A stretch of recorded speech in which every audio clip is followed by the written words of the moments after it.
Say again? I figured, but I thought that was the answer, but I'm wondering, how did it get missed? Who's responsible? And how will it not get missed in the future? Okay, it was brought to our attention by Mr. O'Henry.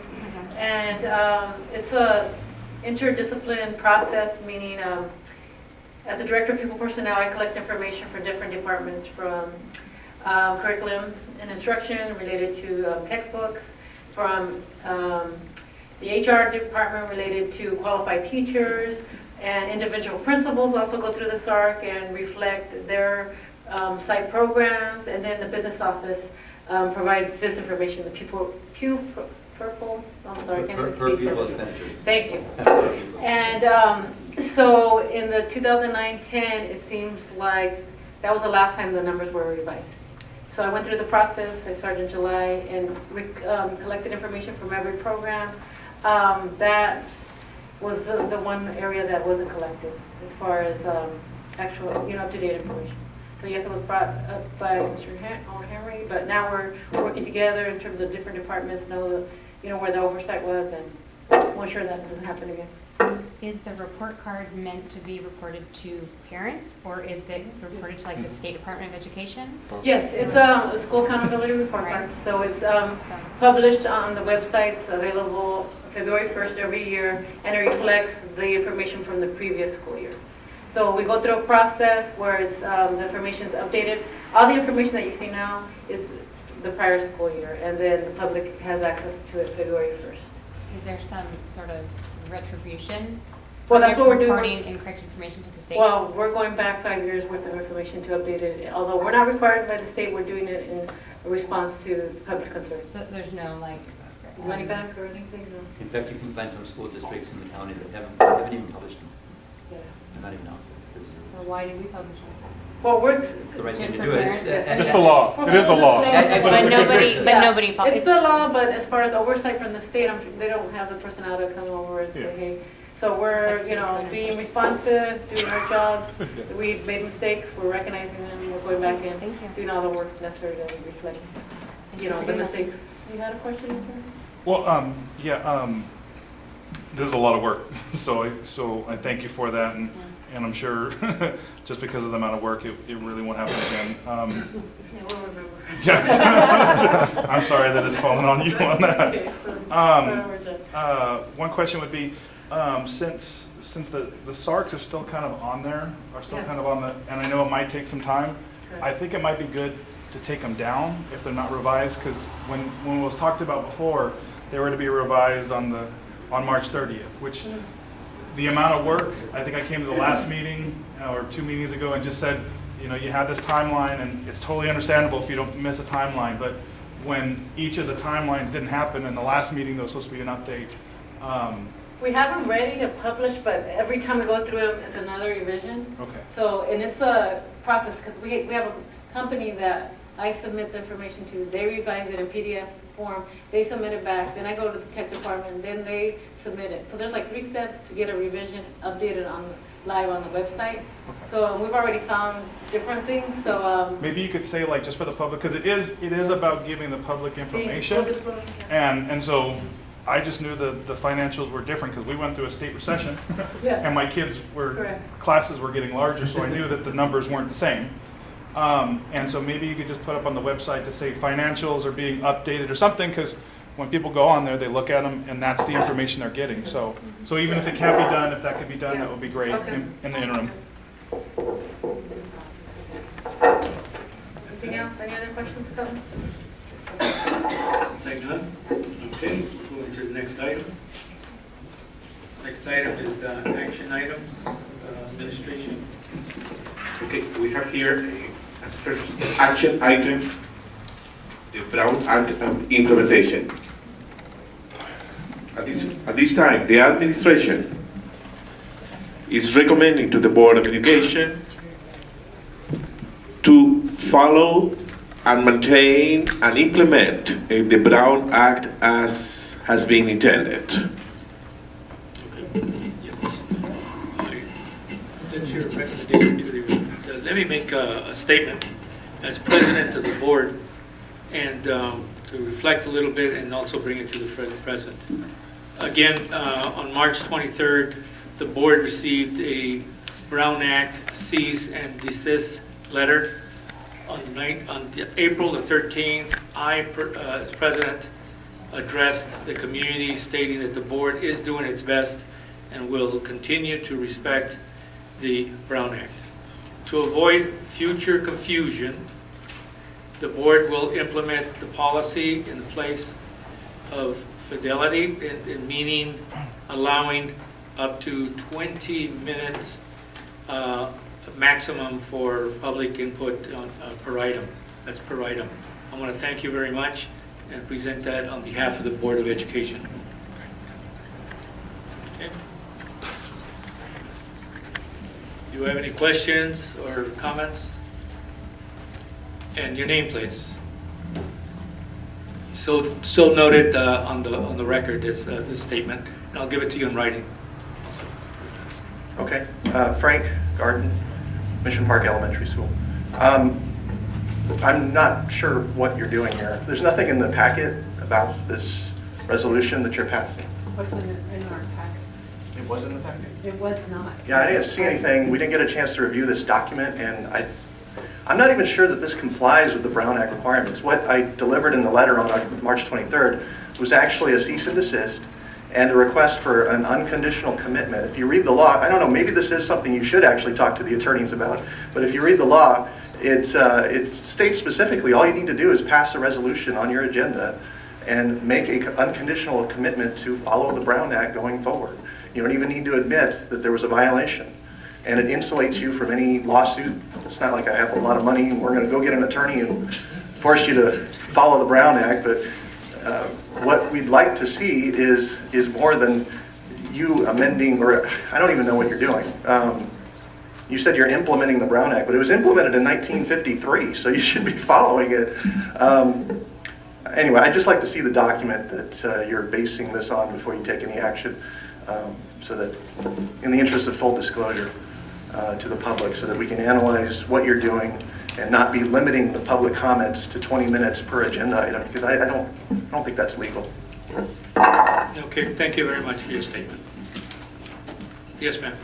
Ms. Rodriguez? Yeah, I just want to point out that I have the packet. It doesn't say anything about this action item, but I noticed that the agendas that were picked up in the back do have something about it, and I think that's Mr. Gardner, my confusion, because at first I'd say, what is he talking about? Because I'm looking for the election resolution, because that's what's number one on mine. So we don't know, is there something written, or? It wasn't on their website. Yeah. Dr. Lucet, can I turn that over to you right now? Okay, I Board of did make a Education. statement. Board of Education. Yes, we sent this item to the district lawyers, and they came with this recommendation, basically stating the board needs to, and sometimes, or every certain times, to reassure to the community that the district and the Board of Education is following the Brown Act. And they asked, why, how many minutes do you allow for public comments? I said, our policy, district policy is up to 20 minutes. Have you followed it? Not with consistency, because we haven't. Sometimes the board allows the public for 10 minutes and that's it. Sometimes for 30 minutes, sometimes for 40 minutes. We haven't had consistency in how much public input do you have. So his recommendation was, go back to your policy, and the policy states 20 minutes may be up to 20 minutes, unless the board change it in any specific meeting. For example, if any item is very controversial, hot, 20 minutes, that's the way it is, but the board has, or any board member has the option to make a recommendation to extend the 20 minutes to 30 or 40 or 50.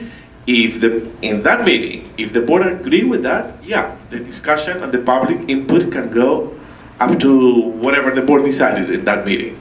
But at this time, what we have is 20 minutes, so if you have to take action that you are going to respect what is in the policy, and in the specific circumstances, you can agree to extend the time. That's why it's here. Thank you, Dr. Lucia. Thank you very much. And again, Mr. Foster. Well, when we talked about this,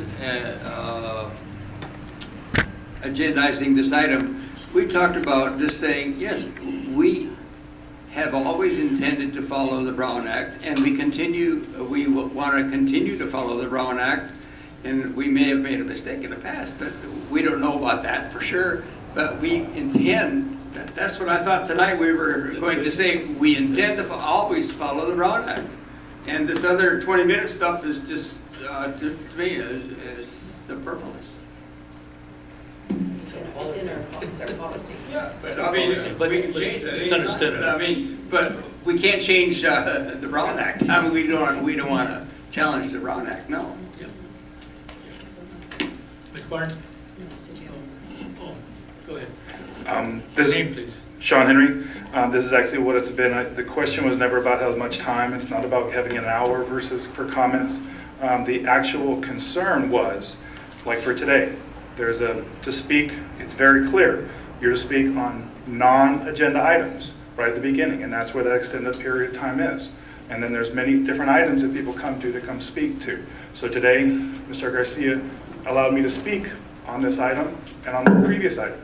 And so it's not about, it was simply an ask that to comply with the Brown law to basically open up public comment. So when you have discussion on anything you're going to vote or information, to open up each time for public comment. If nobody doesn't want to comment, that's fine. But there's been many occasions. Mr. Foster, I remember a prime example.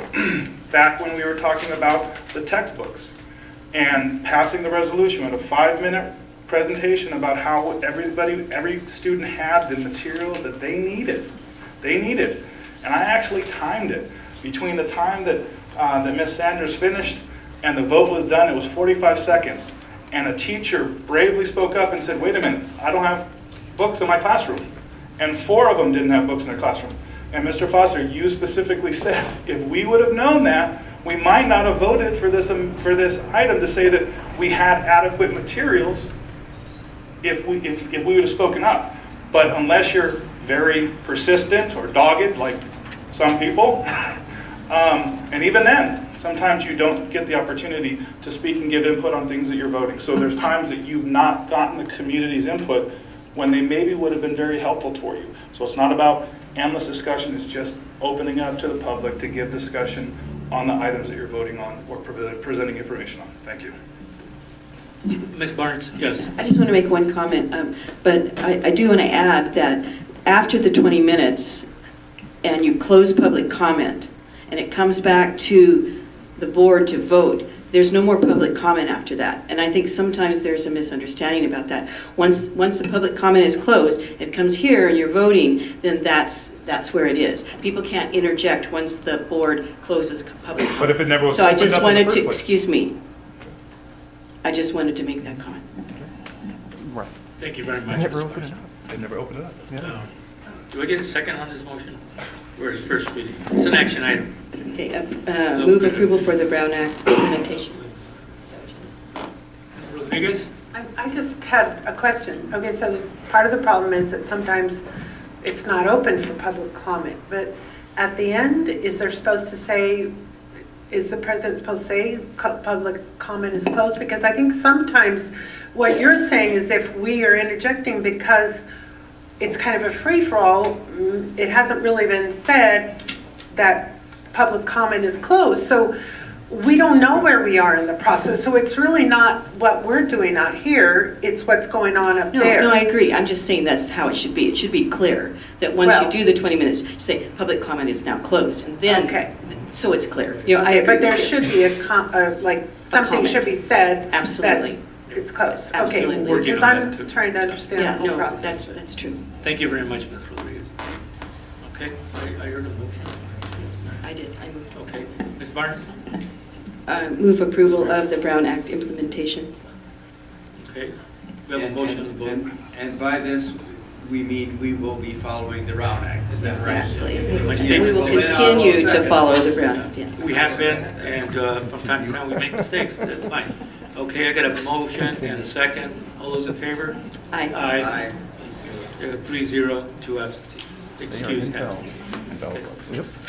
Yes, who's next? Resolution 2014-15-14 call for election in November. Okay.